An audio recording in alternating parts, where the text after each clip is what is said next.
Hello बच्चों, नमस्कार, अस्सलाम वालेकुम। आज हम आपके सामने हैं और आज हम आपको बताना चाहते हैं कि हम लोग 9th क्लास के बाद 10th क्लास में एक बार फिर से मिल रहे हैं और ये ऑनलाइन स्टडी हो रही है। बच्चों, आप जानते हैं कोरोना वायरस की वजह से सारे स्कूल कॉलेज पूरे शहर यानी पूरे इंडिया में ही लॉकडाउन बना हुआ है और इस कारण हम लोग आपसे आज रूबरू हो रहे हैं। हम आपको क्लास 10 की हिंदी लेते हैं। आप जानते हैं 9th क्लास में आपको पढ़ा चुके हैं। अब आपको हम 10th क्लास में का जो कोर्स है उससे आपका परिचय कराएंगे। इसमें 9th क्लास की भांति हिंदी गद्य साहित्य का विकास पढ़ा जाएगा, फिर पद में पद साहित्य का विकास, उसके बाद टेक्स्ट लेसन जो होंगे आपके पाठ्य में कविता, गद्य, नाटक और जो भी कहानियाँ जो चीज़ें होंगी वो पढ़ाई जाएगी। परंतु अभी मेरे पास टेक्स्ट बुक नहीं है। हम लोग को पता ही नहीं था कि इतना लंबा लॉकडाउन हो जाएगा और इस तरह से पढ़ाई बाधित होगी और ऑनलाइन क्लासेस चलेंगे। उस वजह से हम ले नहीं पाए, तो इसके लिए मुझे बहुत खेद है कि मेरे पास बुक इस वक्त नहीं है। फिर भी मैं जो इतने वर्षों से पढ़ा रही हूँ उसके आधार पे मैं आपको चल रही हूँ बताने के लिए। और आज मैं हिंदी गद्य के विकास पर प्रकाश डालूंगी। तो आप अपने हाथ में पेन और एक कॉपी बना लीजिए। जो ऑनलाइन रोज़ हिंदी या किसी भी सब्जेक्ट की पढ़ाई हो रही है उसको आप नोट करते जाइए, ताकि आपके पास एक विस्तृत रूप से एक नोट्स तैयार हो जाए और आपके पढ़ने में आसानी हो।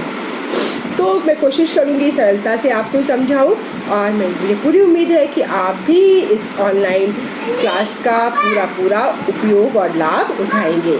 तो बच्चों, फिर से स्वागत है आपका ऑनलाइन हिंदी के क्लास में 10th क्लास में फिर से। चलिए, आज हम हिंदी गद्य के विकास पर प्रकाश डालेंगे और आप अपने पेन कॉपी को तैयार करके नोट करिए।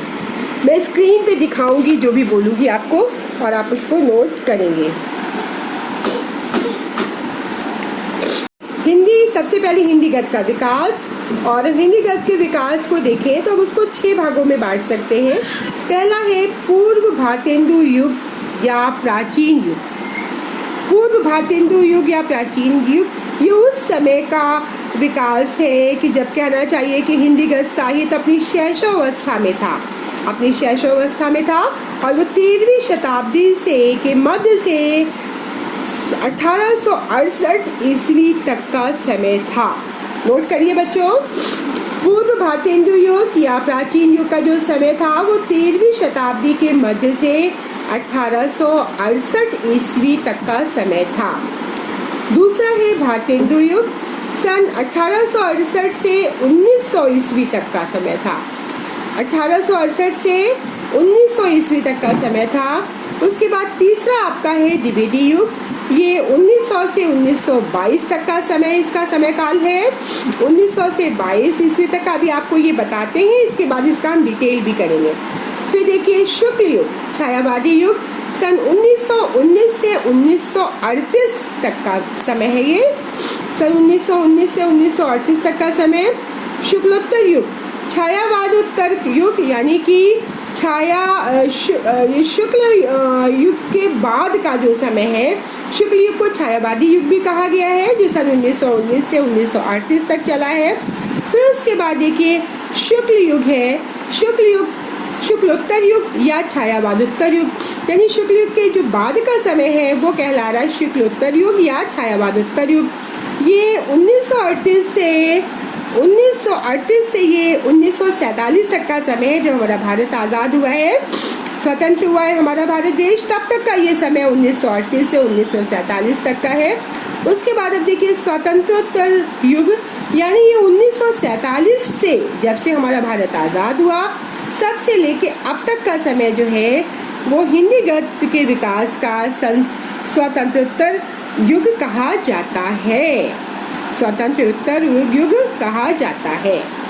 ठीक है बच्चों, फिर से देखिए 6 भागों में बांटा हिंदी गद्य के साहित्य के विकास को हमने। और पहला है पूर्व भारतेंदु युग या प्राचीन युग, फिर दूसरा है भारतेंदु युग, फिर तीसरा है द्विवेदी युग, चौथा है शुक्ल युग, इसको छायावादी युग भी कहते हैं, पांचवा है शुक्लोत्तर युग और छठा है स्वातंत्रोत्तर युग। ठीक है। अब चलिए, अब अगर हमसे पूछा जाए ये प्रश्न अब अगर हमसे ये प्रश्न पूछा जाता है कि हिंदी गद्य के विकास का संक्षिप्त परिचय दीजिए। आप प्रश्न नोट कीजिए, ये प्रश्न आता है आपके परीक्षाओं में भी आता है। प्रश्न लिखिए, हिंदी गद्य के विकास का संक्षिप्त परिचय दीजिए। तो हिंदी गद्य के विकास का संक्षिप्त परिचय हम आपको बताते हैं। आप अगर पेन और कॉपी है तो आप इसको नोट डाउन करिए, उसको नोट करते चलिए आप। सबसे पहले अब हम आ रहे हैं हिंदी गद्य के विकास का संक्षिप्त परिचय पर। चलिए, हिंदी गद्य का आविर्भाव 19वीं शताब्दी के नवजागरण में हुआ था। नवजागरण काल में हुआ था, यानी कि ये नवजागरण का काल था जब हिंदी गद्य साहित्य का विकास हो रहा था बच्चों। फिर देखिए उसके बाद देखिए हिंदी गद्य के प्राचीनतम प्रयोग में हमें राजस्थानी ब्रज भाषा मिलती है। सबसे पहले हमें कौन सी भाषा मिलती है? ब्रज भाषा तो मिलती है, परंतु बच्चों वो कौन सी भाषा मिलती है? ब्रज भाषा। कौन सी भाषा मिल रही है? ब्रज भाषा मिल रही है। राजस्थानी गद्य में हमें 10वीं शताब्दी के दान पत्रों, पट्टे, परवानों, टीकाओं या अनुवाद ग्रंथों में देखने को मिलता है। ब्रज भाषा के गद्य का सूत्रपात 1400 संवत में हुआ। कृष्ण भक्त कवियों ने इसके विकास में विशेष योगदान दिया। धीरे धीरे खड़ी बोली का विकास हुआ। सबसे पहले ब्रज भाषा आई, ब्रज भाषा के बाद खड़ी बोली का विकास हुआ, जिसके सर्वप्रथम दर्शन रामचंद्र शुक्ल के कहा है। रामचंद्र शुक्ल ने कहा या उनके अनुसार कवि गंग की रचना नोट करिए, चंद छंद वर्णन की महिमा। सबसे पहले खड़ी बोली का दर्शन हमें किस रचना में होता है? कवि गंग की चंद छंद वर्णन की महिमा में होता है। डॉक्टर नागेंद्र जैसी जो विद्वान हैं, चंद छंद वर्णन की महिमा के स्थान पर वो जटमल कृत गोरा बादल की कथा, जटमल कृत एक थे, उन्होंने गोरा बादल की कथा को हिंदी खड़ी बोली की प्रथम रचना माना है। 18वीं शताब्दी के 4 लेखक नोट करते जाइए, बहुत इंपॉर्टेंट है ये लेखक, सदा सुखलाल, इंशा अल्लाह खां, लल्लू लाल, सदल मिश्र ने खड़ी बोली गद्य को आगे बढ़ाने में बहुत बड़ी भूमिका निभाई। 19वीं शताब्दी में राजा शिव प्रसाद सितारे हिंद बहुत महत्वपूर्ण है, इसको लिखिए, जरूर इसको नोट करिए। राजा शिव प्रसाद सितारे हिंद राजा लक्ष्मण सिंह ने हिंदी गद्य को प्रश्रय दिया।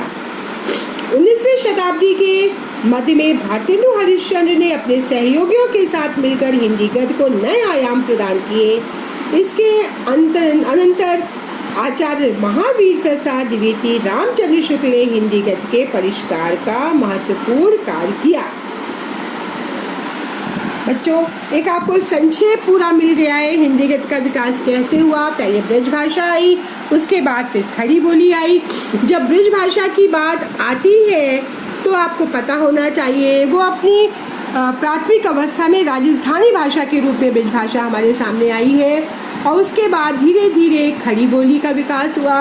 और खड़ी बोली जो कि हमारे रामचंद्र शुक्ल जी ने कहा कि खड़ी बोली का जो विकास का अगर आपको दर्शन प्रथम कहीं होता है तो वो चंद छंद वर्णन की महिमा कविगण की रचना में होता है। अच्छा, और फिर हमारे जो है डॉक्टर नागेंद्र जो कि आधुनिक साहित्यकार भी हैं, उन्होंने कहा कि जटमल कृत गोरा बादल की कथा में हमें खड़ी बोली का दर्शन होता है। फिर 18वीं शताब्दी में अगर देखा जाए तो हमारे 4 लेखक बहुत ही महत्वपूर्ण हैं, बहुत ही जग प्रसिद्ध हैं, जो है सदा सुखलाल, इंशा अल्लाह खां, लल्लू लाल और सरल मिश्र ने खड़ी बोली गद्य को आगे बढ़ाने में बहुत बड़ी भूमिका निभाई। 19वीं शताब्दी में राजा शिव प्रसाद सितारे हिंद तथा राजा लक्ष्मण सिंह ने हिंदी गद्य को प्रश्रय दिया, और 19वीं शताब्दी के मध्य में भारतेंदु हरिश्चंद्र ने अपने सहयोगियों के साथ मिलकर हिंदी गद्य को एक नए आयाम प्रदान किए, और इस तरह से ये विकास चलते चलते महावीर प्रसाद द्विवेदी, रामचंद्र शुक्ल आदि हिंदी के ऐसे परिष्कार गद्यकारों का इसमें महत्वपूर्ण कार्य है जो आज तक निर्बाध गति से अब तक चलता चला आ रहा है।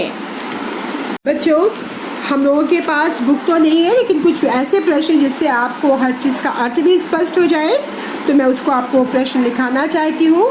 अब आप लिखिए, गद्य किसे कहते हैं। हमारे पास नोट्स रहेगा तो पढ़ने में आसानी होगी। गद्य किसे कहते हैं?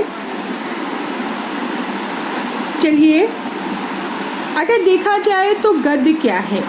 सामान्यतः भाषा जो हम बातचीत करते हैं वो भी एक प्रकार का साहित्य और गद्य है, लेकिन हमको किसी भाषा के लिए उसको बहुत ही अच्छे से समझना होगा। तो हम इस तरह समझ सकते हैं, छंद के बंधन से मुक्त, भाव अभिव्यक्ति में सफल, जहाँ बात अपने मनुष्य अपनी संवेदना को व्यक्त कर सके एक दूसरे के प्रति, और व्याकरण सम्मत रचना जिसमें व्याकरण भी हो, और गद्य कहलाती है। फिर से देखिए, छंद के बंधन से मुक्त, यानी इसमें काव्य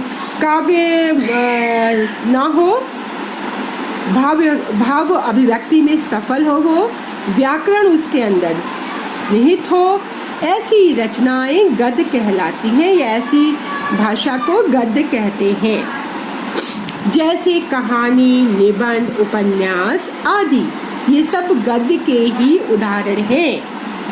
कहानी, निबंध, उपन्यास आदि बच्चों गद्य के ही उदाहरण हैं। फिर देखा जाए, गद्य का महत्व बताइए। अगला प्रश्न देखिए, गद्य का महत्व बताइए। गद्य के द्वारा हम अपने विचारों को, भावों को सरल और स्वाभाविक रूप से अभिव्यक्त कर सकते हैं। और आज देखिए, जो भी कुछ गतिविधियां हैं सब भाषा के माध्यम से, अभिव्यक्ति के द्वारा ही हमारे सामने आती है। विभिन्न सामाजिक, साहित्यिक, वैज्ञानिक विषयों की जो प्रस्तुति है वो किस माध्यम से होती है? गद्य के माध्यम से होती है। चाहे भाषा कोई भी हो, परंतु उसका माध्यम क्या होता है? वो गद्य ही होता है। चलिए, अगर ये कहा जाए कि भारतेंदु युग के 2 लेखक के नाम बताइए, तो आप बताएंगे बालकृष्ण भट्ट, प्रताप नारायण मिश्र। तो बच्चों लिखते जाइए, भारतेंदु युग के 2 प्रमुख लेखकों का नाम बालकृष्ण भट्ट, प्रताप नारायण मिश्र। फिर द्विवेदी युग के 2 कहानीकारों का नाम मुंशी प्रेमचंद, जयशंकर प्रकाश। देखिए, हमने आपको पहले ही बता दिया है कि आपको कब सबका काल निर्धारण बता दिया है। अब उसके छोटे छोटे ऐसे प्रश्न, उसके कवि, लेखक कौन कौन है, या उसके निबंधकार कौन है, कहानीकार कौन है, इन पे हम प्रश्न आधारित आपको, जैसे नोट्स मैंने बनाया वैसे आपको बताती हूँ। भारतेंदु युग के 2 प्रमुख लेखक और कहानीकार के नाम बताइए, तो बालकृष्ण भट्ट, प्रताप नारायण मिश्र तो लेखक हो गए, और कहानीकार, ये भी कहानीकार भी लेखक ही हैं, मुंशी प्रेमचंद, जयशंकर प्रसाद। द्विवेदी युग के 2 निबंधकार अगर देखा जाए, गद्यकार तो सभी हैं, लेखक सभी हैं, परंतु उनको अलग अलग विधाओं में बांटा गया है। तो अभी विधा भी मैं आपको बताती हूँ। 2 निबंधकार कौन है? तो बाल मुकुंद गुप्त, सरदार पूर्ण सिंह। आप देखिए, द्विवेदी युग के बाद फिर आपका आता है छायावादी युग या शुक्ल युग। ठीक है, तो आचार्य रामचंद्र शुक्ल जो है इसके प्रमुख प्रवर्तक है शुक्ल युग के। तो यह आपका 1919 से 1938 तक शुरू हुआ है। 1900 इसका समय काल, शुक्ल युग का, छायावादी युग का 1919 से 1938 तक चला है। तो अब आप देखिए इसको, इस तरह से हम जब देखते हैं तो छायावादी युग जो है हमारा, वो उसमें उसका प्रमुख प्रवर्तक जो है आचार्य रामचंद्र शुक्ल है। और आचार्य रामचंद्र शुक्ल की अगर जग प्रसिद्ध कृतियों को पूछा जाए, प्रमुख कृतियों को, तो त्रिवेणी हिंदी साहित्य का इतिहास, उनकी 2 रचनाएं बहुत महत्वपूर्ण है, बहुत जग प्रसिद्ध है, त्रिवेणी और हिंदी साहित्य का इतिहास।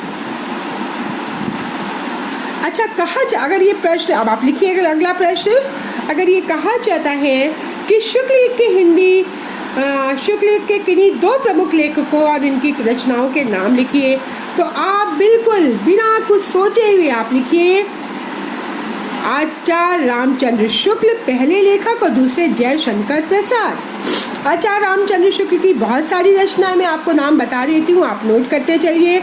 चिंतामणि, विचार विधि, रस मीमांसा, त्रिवेणी, सूरदास, हिंदी साहित्य का इतिहास। फिर से देखिए, आचार्य रामचंद्र शुक्ल की रचनाएं चिंतामणि, विचार विधि, रस मीमांसा, त्रिवेणी, सूरदास, हिंदी साहित्य का इतिहास। फिर देखिए जयशंकर प्रसाद, आंधी, इंद्रजाल, उनकी रचनाओं को देखिए। आंधी, आंधी, आंधी, इंद्रजाल, नोट करिए। छाया, प्रतिध्वनि, तितली, कंकाल, ईरावती, सज्जन, चंद्रगुप्त, स्कंदगुप्त, आजाद शत्रु, ध्रुवस्वामिनी। अब देखिए, अब आपका इस तरह से देखिए बहुत सारी चीज़ें आपके सामने अब आ गई हैं। छायावादी युग को, छायावादी युग के बारे में आपको हमने बताया है। अब देखिए हम आपको अब आते हैं हिंदी गद्य के विकास पर। हिंदी गद्य का विकास जो अब आपके सामने हम ला रहे हैं हिंदी गद्य की विधाएं। हिंदी गद्य की जो प्रमुख विधाएं हैं, सबसे पहले मैं उनका आपको सबका एक को मैं डिटेल करती चलूँ, वो आप लिखते चलिए। नाटक, सबसे पहले हिंदी गद्य की विधा में हम नाटक को लेते हैं बच्चों, नाटक को लेते हैं। तो अब देखिए नाटक क्या है, आपको पता है ना, नाटक वो होता है जो किसी स्टेज पर, किसी रंगमंच पर अपने अभिनय की प्रस्तुति के द्वारा किसी कथानक को तैयार करके उसका प्रस्तुतिकरण होता है। तो नाटक तो समझना बहुत आसान है। आपके स्कूल में भी नाटक होता है, जब कोई फंक्शन होता है तो अक्सर देखिए राष्ट्रीय पर्वों पे या स्कूल के किसी भी फंक्शन में नाटक होते हैं, जहाँ पे स्टेज पर, रंगमंच पर बच्चे अपनी अभिव्यक्तियों, कथानक के द्वारा अपनी अभिव्यक्तियों को अभिनय के द्वारा उनको सामने लाते हैं। कोई समस्या प्रधान भी होता है, हास्यप्रद भी होता है, तो इस तरह से उसका मंचन होता है, तो उसको नाटक कहते हैं। अब दूसरा देखिए एकांकी। एक अंक के नाटक को एकांकी कहा जाता है, जिसमें किसी समस्या या घटना की प्रस्तुति की जाती है। जैसे आपने क्लास 9th में पढ़ा था, सीमा रेखा व्यवहार, दीपदान, समस्या प्रधान नाटक था वो। तो उस तरह के नाटक को एकांकी में जब किसी एक अंक की प्रस्तुति की जाती है और इसमें किसी समस्या का, घटना विशेष का वर्णन या प्रस्तुति की जाती है। अब उपन्यास देखिए, उपन्यास किसी विस्तृत कथा वस्तु की पात्रों के चरित्र चित्रण को संवाद और घटनाक्रम के द्वारा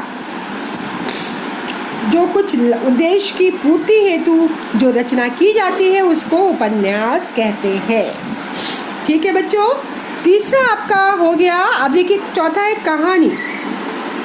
कहानी ऐसी लघु होती है बच्चों, ऐसी लघु रचना होती है कहानी जिसमें पात्रों के चरित्र चित्रण और घटनाक्रमों के माध्यम से समाज के चरित्र या भाव या किसी विशेष पक्ष की प्रस्तुति करते हैं। जैसे आपने मित्रता कहानी पढ़ी,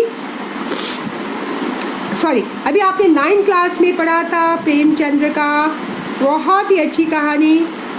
बताइए आप लोग, कहानी पढ़ा था ना, याद आ रहा है?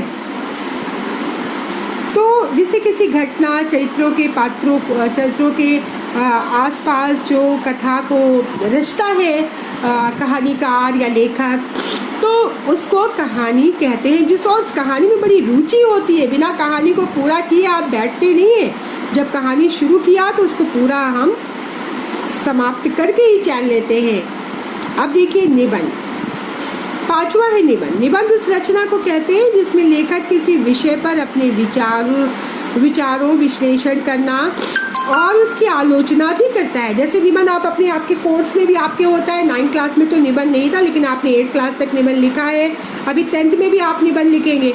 तो निबंध जो होता है उसको कोई विषय दे दिया जाता है, उस विषय पे अपनी विचार अभिव्यक्ति कीजिए और उसकी आलोचना भी आप कर सकते हैं। ठीक है, अब चलिए उसका लाभ, उसकी हानि, कैसे उपयोगी है, कैसे अनुपयोगी है, तो इसको निबंध कहते हैं। कोई लेखक या आपने जो भी विचार अभिव्यक्ति को स्वतंत्र रूप से प्रस्तुत करते हैं तो वो निबंध होता है। अब देखिए आपका अगला है आलोचना। किसी भी रचना की जब कोई भी व्यक्ति या लेखक अच्छे से उसका अध्ययन करता है और अध्ययन करने के बाद जब उसकी गुण दोषों का वर्णन करता है, उसके दोष को बताता है, उसमें और कहना चाहिए और उसका विकास बताता है, उसको विकसित करने की सलाह देता है, उसके दोषों पे प्रकाश डालता है, तो वो आलोचना होती है।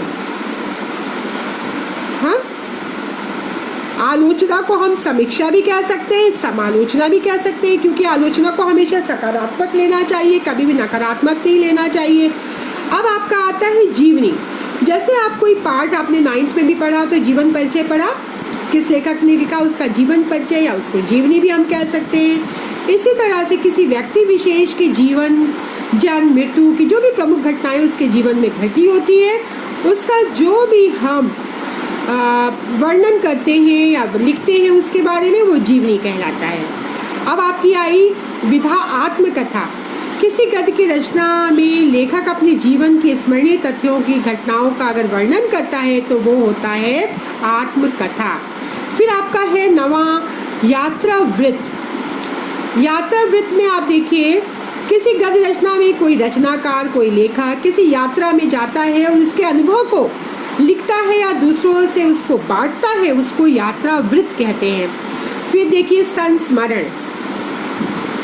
संस्मरण में आप देखिए, कोई लेखक या कोई व्यक्ति विशेष या कोई भी व्यक्ति किसी स्मरणीय घटना को तथ्य और व्यक्तियों के माध्यम से रोचक रूप से उसकी प्रस्तुति करके उसको लिखता है तो वो संस्मरण कहलाता है।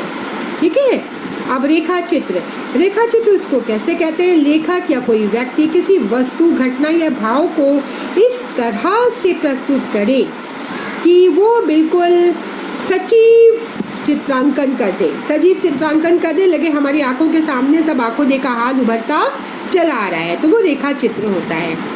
अब देखिए, ये एक नई विधा है, गद्य काव्य या गद्य गीत। जिस रचना में छंद के बिना भी कविता के गुणों को अगर हम सम्मिलित करते हैं गुणों को, तो उसे गद्य काव्य कहते हैं। यानी आजकल जो आधुनिक कविताएं लिखी जा रही है बच्चों, वो गद्य काव्य या गद्य गीत ज़्यादा है, क्योंकि उसमें क्या है कि छंद भी नहीं है और कविता के गुणों का उसमें समावेश कर लिया जाता है और एक कविता की प्रस्तुति हो जाती है। इसको गद्य काव्य या गद्य गीत भी कहते हैं। अक्सर देखिए मैगजीन्स जो होती है तो मैगजीन्स में लिखा होता है गद्य गीत कवि ये, तो बस ये गद्य गीत की रचना हो गई। अब देखिए रिपोर्टाज। रिपोर्टाज तो आजकल आप टीवी पे रोज़ देख रहे हैं, रिपोर्ट जिसको हम कहेंगे। रिपोर्ट में क्या होता है? किसी घटना का वर्णन, आंखों देखा हाल, किसी पर्व पे या किसी कोई घटना हुई हो। आजकल देखिए कोरोना वायरस की रिपोर्ट हर समय हर शहर से या पूरे विश्व से आ रही है। आप टीवी में भी देखते हैं, न्यूज़पेपर में देखते हैं। तो इस विधा को रिपोर्टाज कहते हैं, जिसमें किसी भी घटनाक्रम का आंखों देखा हाल प्रस्तुत किया जाए। अब देखिए आपके पास आ गया है भेंट वार्ता या साक्षात्कार। ये भी बहुत प्रमुख विधा है। आप टीवी में, पेपर में आप देखते हैं कि भेंट वार्ता मुलाकात की जाती है विद्वानों से, लेखक से, और उनका इंटरव्यू कैसे होता है वो सब भी इसमें आपको आता है। अब देखिए पत्र साहित्य। जब लेखक अपने किसी मित्र या परिचित या किसी भी अन्य को पत्र लिखता है और लिखकर उसे महत्वपूर्ण समस्या के संबंध में सूचना देता है, तो जिज्ञासा या समाधान उसका पत्र के माध्यम से होता है, तो उसको पत्र साहित्य कहते हैं। जब लेखक अपने किसी भी मित्र को या किसी संबंधी को या जब भी कोई सूचना या जिज्ञासा या समाधान, कोई भी समस्या के संबंध में उस पर विचार विमर्श करता है, तो वो पत्र साहित्य होता है। अब एक बहुत आधुनिक विधा आपके पास आ गई है, डायरी। जब कोई व्यक्ति अपने जीवन में घटने वाली महत्वपूर्ण घटनाओं का तिथिबद्ध विवरण करता है। बहुत से लोग डायरी लिखते, हो सकता है आप भी डायरी लिखते हो, कि तिथिबद्ध वर्णन मतलब डेट वाइज। जैसे अब आप एक डायरी मेंटेन करें कि हमारा इस दिन ऑनलाइन क्लास शुरू हुआ, आज इस डेट में ये दिनांक इतने को ये हुआ, इतने दिनांक को ये हुआ। तो यहाँ पे डायरी विधा यही है कि कोई व्यक्ति अपने जीवन में घटने वाली महत्वपूर्ण घटनाओं का तिथिबद्ध विवरण लिखता है और उस रचना को डायरी कहते हैं। ठीक है बच्चों, तो आज मैंने आपको हिंदी गद्य के साहित्य का परिचय बताया, हिंदी प्रमुख गद्य विधा बताया है। कल मैं हिंदी गद्य विधा से संबंधित आपको प्रश्नों को भी करवाऊंगी और मैं पूरी उम्मीद करती हूँ कि आप इसको दोहराएंगे और जो मैंने लिखा है उसको गृह कार्य के रूप में उसको नोट करेंगे। और एक होमवर्क कॉपी में बनवाती हूँ आपकी, अगर अभी आप उसको नोट करते चलिए। जब गृह कार्य कॉपी आप खरीदिएगा, मार्केट खुलेगा इंशाल्लाह जब लॉकडाउन खत्म होगा, तो उसमें आप इसका गृह कार्य के रूप में सारा विवरण कीजिएगा। बच्चों थैंक यू।